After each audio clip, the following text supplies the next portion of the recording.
हाँ, हम मुझे आज सुबह को चीफ मिनिस्टर बलूचिस्तान सरफराज अहमद बुगटी साहब और आपके इलाकाई एमपी मिनिस्टर जो हैं अली हसन जरी साहब, इन सब से बात हुई। मैं नसीराबाद में था। आप लोगों को पता है कि नसीराबाद में एक फ्लड की सिचुएशन थी, लेकिन मुझे फौरी तौर पे हब पहुंचने को कहा गया।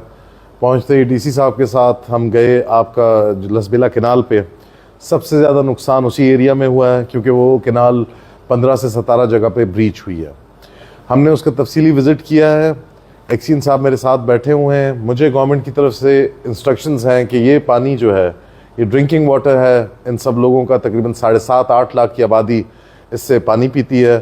तो मैंने एक्सीन साहब को बता दिया है।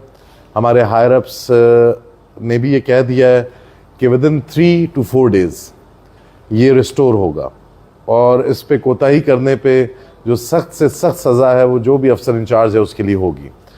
गवर्नमेंट अपनी पूरी कोशिश करेगी। जिन लोगों के पास जिनके घर गिरे हैं, जिनको कोई तकलीफ़ है पानी की वजह से, वो अपने घर से फ़िलहाल निकले हुए हैं। हम कोशिश कर रहे हैं कि food packets, tents, mats, coolers, jerrycans, ये सारी चीज़ें कल शाम तक यहाँ होंगी।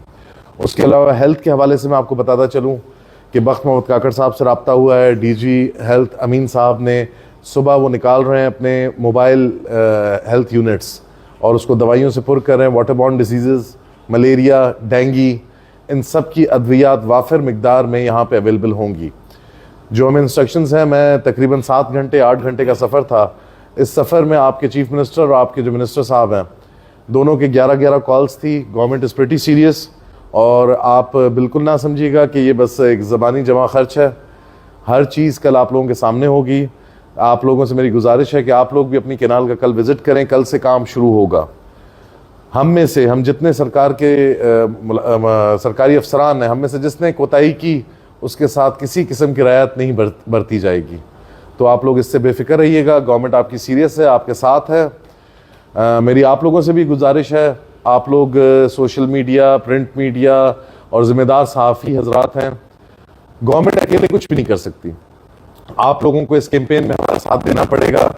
मैं हर इंटरव्यू में कह के थक गया हूँ, जहाँ पानी खड़ा हो वहाँ बच्चे जाके ना खेलें, खंबे के नज़दीक ना जाए। ये वो चीज़ें हैं जो हम छोटे बड़े हुए हैं, सुन रहे हैं, लेकिन हम इस पर अमल नहीं कर रहे। हमें सबसे बड़ा जो नुकसान होता है इस तरह की आफात में, वो जानी नुकसान होता है। जानी नुकसान एक अल्लाह की तरफ से, एक हम खुद मस्तियाँ करते हैं। तो मेरी आप हजरात से गुजारिश है कि आप लोग अपने चैनल्स के थ्रू, अपने सोशल मीडिया एक्टिविज़म के थ्रू हर तरह से लोगों को ये तासुर दिलाएं कि ये आफत है, ये मजाक या मस्खरियाँ करने की चीज़ नहीं है। तो इंशाल्लाह गवर्नमेंट अपना किरदार अदा करेगी। अवाम हमारे हाथों में हाथ डाले, कम से कम नुकसान हम की तवक्को करेंगे हम। सर, अब जैसे कि आपने भी साकरान के बारे में कहा, अब जो है हब डैम भी भरने को है, उसके करीब भी बहुत बड़ी आबादी है, और उसके साथ साथ जो हमारे हब नदी है उसके साथ मुकम्मल रिहायशी इलाका है। इसके लिए, उनके बचाव के लिए भी क्या इक़दाम है? देखिए जी, इवैक्यूएशन का कहा गया। आपकी इस टाइम हब डैम जो है 338 पे है। 339.4 पे गालबन स्पिलवे खुल जाएगा। अब आप दोस्तों से मेरी एक गुजारिश है कि क्या वाटरवेज़ में रहना अच्छी बात है? इंक्रोचमेंट्स की हुई हैं, लेकिन फिर भी थ्रू डीसी साहब, थ्रू एमसी ऐलानात करवाए गए हैं कि अगर स्पिलवे खुलता है तो आप ये जगह छोड़ दें। हम टेंट सिटीज़ बना के देंगे जब तक पानी नहीं जाता है तब तक, क्योंकि अभी डैम तो भर गया है, उसका तो हम सरेदस्त कुछ नहीं कर सकते। आपका स्पिलवे कोई मैन्युअली हैंडल नहीं होता। एक ऑटो वो है कि जब इससे ऊपर आएगा तो पानी आगे जाएगा। उसकी एहतियाती तदाबीर हमने कर ली हैं। तो 3 दिन से ऐलानात भी हो रहे हैं। डीसी साहब बैठे हैं, आप खुद शहर के लोग हैं, आप लोगों को पता होगा। मैं फिर वही बात कहूँगा कि इस सिलसिले में आपने हमारी बहुत मदद करनी है, क्योंकि देखिए जी, डिस्प्लेसमेंट होती है, जब आफत आती है डिस्प्लेसमेंट होती है, लेकिन हम कोशिश करेंगे कि डिस्प्लेसमेंट जितनी कंफर्टेबल हो सके हम उतनी कंफर्टेबल इसको बनाएं। कुछ अंदाज़ा हो सका है कितने मकानात गिरे हैं, कितनी ज़रीअ अराज़ी ज़ेर आब आई है, कितने मवेशी उसमें बह गए हैं? देखें, मुझे कुछ फिगर्स मिले हैं, लेकिन ये कबल वक्त है। जैसे ही कंप्लीट हो जाएंगे फिगर्स, डीसी साहब आपको पेश कर देंगे। टीम्स निकल चुकी हैं, रेवेन्यू टीम्स। इस टाइम जो हमारा सबसे बड़ा इशू है वो रेस्टोरेशन ऑफ द केनाल है, लसबेला केनाल है। हमारी ज़्यादातर तवज्जो उस तरफ है, लेकिन हम रेवेन्यू के अमले को लगा रहे हैं कि हमें एग्जैक्ट जो नुकसानात हुए, जो घर गिरे हैं, जो माल मवेशी बहे हैं या किसी का कोई सामान गया है, ट्यूबवेल्स ख़राब हुए, उन सब का एग्जैक्ट फिगर जो है इंशाल्लाह 2 दिन में डीसी साहब रिलीज़ कर देंगे। सर्वे हो रहा है। सर, जो साकरान और बड़िया में नुकसान हुए हैं, लसबेला कैनाल के बायस ही हुए हैं, ऊपर पहाड़ों का पानी भी था, यकीनन था, तो कितना नुकसान, अभी एक अंदाज़ा तो होगा आपके पास, कितना नुकसान हुआ?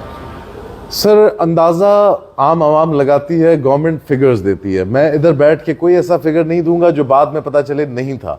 आप खातिर जमा रखें, 2 दिन में आपको एग्जैक्ट फिगर्स मिल जाएंगे। और बिल्कुल कैनाल की वजह से नुकसान हुआ है, जो बड़े ब्रीच लगे हैं, 4 बहुत बड़े ब्रीच थे, 1200 क्यूसेक पानी गुजरा है, तो 1200 क्यूसेक पानी जब गुजरता है तो नुकसान तो करता है। तो आप उससे बिल्कुल बेफिक्र रहिएगा। रेवेन्यू टीम्स हैं, हमने सबको लगाया हुआ है इस काम पे कि वो अपना काम शुरू कर दें। इंशाल्लाह परसों तक डीसी साहब के ऑफिस से वो प्रेस रिलीज जारी हो जाएगा कि कहाँ कहाँ पे कितने मकानात, क्या नुकसानात हुए, सब जारी हो जाएगा। सर, इसमें शाहराओं की बहाली के लिए, मतलब ये हमारी जो दुरेजी शाहरा है, इसकी बहाली के लिए उनको भी काफ़ी सारा नुकसान पहुँचा है, ये काजवे भी गए हैं, इसके लिए पूरी तौर पर क्या इकदाम उठा रहे हैं? देखिए जी, फिलहाल एज DGPDA में मेरा काम यह है कि चीज़ों को फिलहाल खोला जाए। जो बड़े काम हैं जिसमें कॉजवेज गए हैं, जिसमें आपके वाटरवे ने आपके ब्रिजेस को नुकसान पहुंचाया है, आपके रोड के बम्स ख़राब हुए हैं, उन सब के लिए तो BNR वगैरह एक प्रॉपर प्लानिंग करेंगे। और प्रॉपर प्लानिंग के हिसाब से मैं एक और चीज़ कहता चलूँ कि हमें जल्दबाजी में कोई चीज़ नहीं करनी चाहिए। जल्दबाजी में किए हुए एकदम अगली बारिश में फिर बह जाएंगे। सर, ऑलरेडी काम शुरू हो चुका है, SNP वाले काजवे का आप बता रहे हैं, तो छोटे ट्रैफिक के लिए वो बहाल हो चुका है। इंशाल्लाह कल तक कोशिश है कि ओवरऑल बहाल हो जाए। तो क्या आप रिकमेंड करेंगे गवर्नमेंट को कि इस इलाके को आफत ज़दा करार दिया जाए? देखिए जी, बिल्कुल हम रेकमेंड करेंगे। अगर इस तरह है जी, आफत ज़दा होने की और भी बहुत सारी चीज़ें होती हैं ना, अगर वो सारे लवाजमात पूरे होते हैं तो हम आफत ज़दा डिक्लेयर कर देंगे। जो अभी हम देख रहे हैं उसमें प्रोक्योरमेंट्स की हद तक हम इसको आफत ज़दा करार दे रहे हैं ताकि चीज़ें फ़ौरन पहुँचें। आफत ज़दा में टैक्सेस का वो होता है जो इस इलाके का नुकसान है, अगर टैक्सेस माफ़ हो जाए तो इंशाल्लाह डोंट वरी, गवर्नमेंट बहुत सीरियसली इसको देख रही है। और मैंने जैसे आपको बताया, एवैक्यूएशन हो, रेस्टोरेशन हो, हम वॉर फुटिंग बेसिस पे काम करेंगे। और मैं आपको फिर इंतहाई सीनियर लोग बैठे हुए हैं यहाँ पे और इंतहाई सीरियस सहाफ़ी हैं, मैं आप लोगों से गुजारिश करूँगा कि ये लसबेला कैनाल ना मेरी है ना सरकार की, आपकी भी है। तो जैसे ही काम शुरू हो आप लोग खुद भी विजिट्स करें, आप काम की स्पीड देखें। ये नहीं कि एक सरकारी अफसर आया, रात को बैठा, उसने 4 बातें कही और चला गया। इंशाल्लाह आप देखेंगे कि इस दफ़ा आपको ये डिफरेंस फील होगा कि रेस्टोरेशन का काम कम से कम कैनाल का जो है वो वॉर फिटिंग बेसिस पे होगा। सर, आप नसीराबाद का जिक्र कर रहे थे जी, कुछ इस तरह के नुकसान हैं बारिशों से? नसीराबाद में जी बारिशें तो नहीं पड़ी, जो पानी की वजह से जो शिगाफ आए थे, हमने 1.5-2 महीना पहले काम शुरू कर दिया था नसीराबाद में। PDMA ने जो अपनी मशीनरी ख़रीदी है वो हमने नसीराबाद पहुंचा दी थी, जिसकी वजह से काफ़ी चीज़ों से महफूज रहे। अल्लाह का बड़ा करम भी रहा हम पे कि जो हम एक्सपेक्ट कर रहे थे 10 लाख, 12 लाख, 15 लाख का पानी आएगा सक्खर बैराज से, वो नहीं आया। तो हमारी कुछ खुशकिस्मती रही, कुछ अल्लाह की मेहरबानी रही और इक़दामात पूरे थे, हम तैयारी में थे। वो कभी कभी हमें लगता है कि जब हमारी तैयारी पूरी होती है तो अल्लाह ताला हम पे उतना अज़ाब भी नहीं लाते। तो हमारी यही नेक ख्वाहिश है कि अल्लाह इलाके के लोगों को इन आफात से बचाए, क्योंकि आप अपना कमरा छोड़ें तो आपको तकलीफ़ होती है, लोगों को अपना इलाका छोड़ना पड़ता है।